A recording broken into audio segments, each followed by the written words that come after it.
कल से गणेश चतुर्थी का पावन त्योहार प्रारंभ होने वाला था। सभी लोग बहुत प्रसन्न थे और बाजारों में भगवान गणेश जी की मूर्तियां खरीद रहे थे तथा उनकी स्थापना की तैयारियां कर रहे थे। शिवलोक से यह समस्त दृश्य देखकर स्वयं गणेश जी भी आनंदित हो रहे थे। अरे वाह! धरती पर मेरे भक्त मेरे आगमन की कितनी सुंदर तैयारियां कर रहे हैं। कितना मनोहर दृश्य है। क्यों ना मैं भी स्वयं धरती पर जाकर इन दृश्यों का आनंद लूं। इतना कहकर गणेश जी ने बालक का रूप धारण किया और धरती लोक पर अवतरित हो गए। वहां भ्रमण करते हुए वे अपने भक्तों को देख रहे थे। चलते चलते वे एक गांव पहुंचे।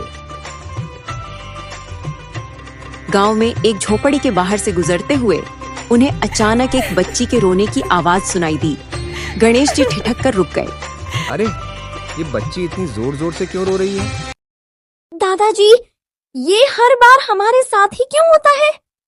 हम कभी गणेश चतुर्थी पर गणपति बप्पा की स्थापना क्यों नहीं कर पाते?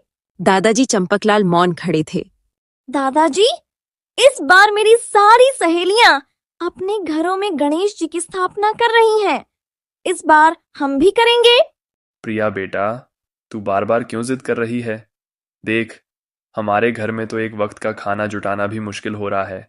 ऐसे में हम बप्पा की स्थापना कैसे करेंगे? मिठाई, फल, पकवान सब लाने के लिए पैसे कहाँ से आएंगे? अगर स्थापना कर भी ली तो सोच, हमारे बप्पा भूखे ही रह जाएंगे। हाँ दादाजी, आप सही कह रहे हैं। हम अपने बप्पा को उनके योग्य भोजन तो नहीं दे सकते और हमारे पास तो उनकी मूर्ति तक लाने के भी पैसे नहीं हैं। हे गणपति बप्पा, हमें क्षमा कर देना। हम इस बार भी आपके स्वागत की व्यवस्था नहीं कर पाएंगे। अब क्या करें? हमारे पास साधन ही नहीं है कि आपको अपने घर बुला सकें। पर कोई बात नहीं बप्पा, हम वादा करते हैं कि अगले वर्ष अवश्य आपको अपने घर लाएंगे। बाहर खड़े गणेश जी यह सब सुन रहे थे। ओहो, ये मेरे भक्त भी कितने भोले और मासूम हैं। इन्हें लगता है कि मैं केवल भोग और पकवान से प्रसन्न होता हूं, पर इन्हें यह मालूम नहीं कि मैं तो केवल अपने भक्तों की भक्ति भावना से ही प्रसन्न हो जाता हूं। मुझे इनकी सहायता करनी ही होगी। गणेश जी ने झोपड़ी का दरवाजा खटखटाया। चंपकलाल ने दरवाजा खोला और सामने खड़े छोटे से बालक को देखा। अरे बेटा, तुम कौन हो? दादाजी, मेरा नाम विघ्नहर्ता है, पर सभी मुझे प्यार से गन्नू कहते हैं। क्या मैं कुछ दिन आप सबके साथ यहां रह सकता हूं? इसके बदले मैं आपके कहे सभी काम करूंगा और आपकी सारी बातें भी मानूंगा। चंपकलाल ने मन ही मन सोचा, अरे, यह बालक कितना प्यारा और मासूम है। भला मैं इसे कैसे मना कर दूं? ज्यादा से ज्यादा क्या होगा, आधी रोटी कम खा लेंगे। क्यों नहीं गन्नू बेटा, यहाँ मेरी पोती प्रिया भी रहती है। तुम अवश्य हमारे साथ रह सकते हो। इस प्रकार चंपकलाल ने गणेश जी को उन्हें बालक समझकर अपने घर रहने की अनुमति दे दी।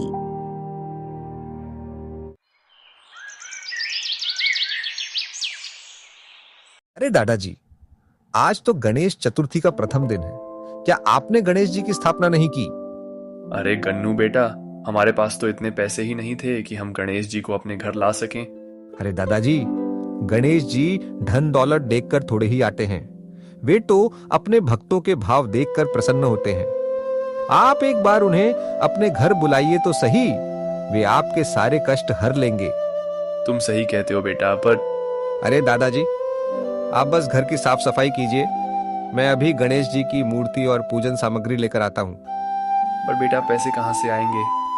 आप चिंता न करें। मैंने कुछ दिन एक सेठ के यहाँ काम किया था। बस वहीं से जो पैसे मिले थे वही मैंने जोड़े हुए हैं। यह सुनकर प्रिया खुशी से उछल पड़ी। सच में? क्या आप गणेश जी को हमारे घर लाएंगे? हाँ हाँ, बिल्कुल। मैं गणेश जी को लेकर आता हूँ। तब तक तुम घर की सफाई कर लो। यह कहकर गणेश जी झोपड़ी के बाहर आए और अपनी दिव्य शक्ति से गणेश जी की मिट्टी की मूर्ति तथा पूजा पाठ की संपूर्ण सामग्री, फल आदि उत्पन्न कर दिए। चंपकलाल और प्रिया पूरे घर की साफ सफाई करने में लग गए। थोड़ी देर बाद गन्नू गणेश जी की मूर्ति और सारी सामग्री लेकर लौटे। यह देखकर चंपकलाल और प्रिया अत्यंत प्रसन्न हुए और उल्लास के साथ गणपति बप्पा की स्थापना कर दी। जिस घर में पहले कभी कोई रौनक नहीं थी, आज वही घर हर्षोल्लास और खुशी से गूंज उठा। देखो ना दादाजी, हमारा घर कितना सुंदर लग रहा है। ये सब गन्नू भैया की बदौलत हुआ है। हाँ प्रिया बेटी, ये सब गन्नू की वजह से ही संभव हुआ है। तुम्हारा बहुत बहुत धन्यवाद बेटा। अरे इसमें धन्यवाद की क्या बात है? आपने मुझे अपने घर में रहने की अनुमति दी, यही मेरे लिए बहुत बड़ा आशीर्वाद है। इसके बाद गणेश जी स्वयं बालक रूप में उनके साथ रहने लगे। वे चंपकलाल के कामों में हाथ बटाने लगे, जिससे उन्हें बड़ी सहायता मिलने लगी। प्रिया भी प्रतिदिन पूरे मन से गणेश जी की पूजा करने लगी। गणेश जी अपनी दिव्य शक्तियों से पूजा की सामग्री ले आते, जिससे उन्हें किसी प्रकार की कोई परेशानी नहीं होती थी। परंतु चंपकलाल और प्रिया को यह आभास भी न था कि स्वयं श्री गणेश ही उनके घर उनकी सहायता कर रहे हैं। इस प्रकार गणेश चतुर्थी के 10 दिन आनंद पूर्वक बीत गए। अब पूरे गांव में गणेश विसर्जन की तैयारी हो रही थी। चारों ओर उत्साह और उल्लास छाया था। इधर चंपकलाल और प्रिया भी विसर्जन के लिए तैयार हो रहे थे। गन्नू भैया, चलिए आज हम गणेश विसर्जन के लिए जा रहे हैं। आप भी हमारे साथ चलेंगे ना? हाँ हाँ, क्यों नहीं, मैं जरूर आऊंगा।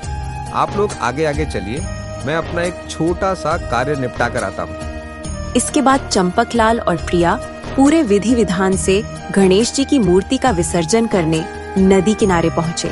जब उन्होंने मूर्ति को जल में विसर्जित किया तो उनकी आंखें आंसुओं से भर आईं। विसर्जन के बाद दोनों घर लौटे। वहां पहुंचकर उन्होंने देखा कि गन्नू अभी भी वहीं थे। अरे गन्नू भैया, आप हमारे साथ क्यों नहीं आए? क्या आपको हमारी कोई बात बुरी लग गई? हाँ बेटा, क्या तुम हमसे नाराज हो? नहीं दादाजी, मैं तो आपसे अत्यंत प्रसन्न हूँ। इतना कहते ही गणेश जी ने अपना आदि भौतिक स्वरूप धारण कर लिया। उनके दिव्य रूप को देखकर चंपकलाल की आंखों से खुशी के आंसू झर पड़े। वे हाथ जोड़कर बोले, हे विघ्नहर्ता, आज मेरा जीवन सचमुच सफल हो गया। मुझे आपके साक्षात दर्शन प्राप्त हुए। बोलो गणपति बप्पा मोरया, मंगल मूर्ति मोरया। प्रिया बेटा, तुम कभी यह मत सोचना कि मैं केवल अमीरों के घर या उन लोगों के पास जाता हूँ जो मुझे उत्तम भोग चढ़ाते हैं। नहीं, मैं तो केवल प्यार और श्रद्धा का भूखा हूँ। तुम्हारी सच्ची आस्था ने ही मुझे यहाँ खींच लाया है। हे गणपति बप्पा, आप हर साल हमारे घर पधारना। बिल्कुल बेटी, मैं तो हर समय तुम्हारे साथ ही हूँ और मैं आज से तुम्हारे सारे कष्ट हर लेता हूँ।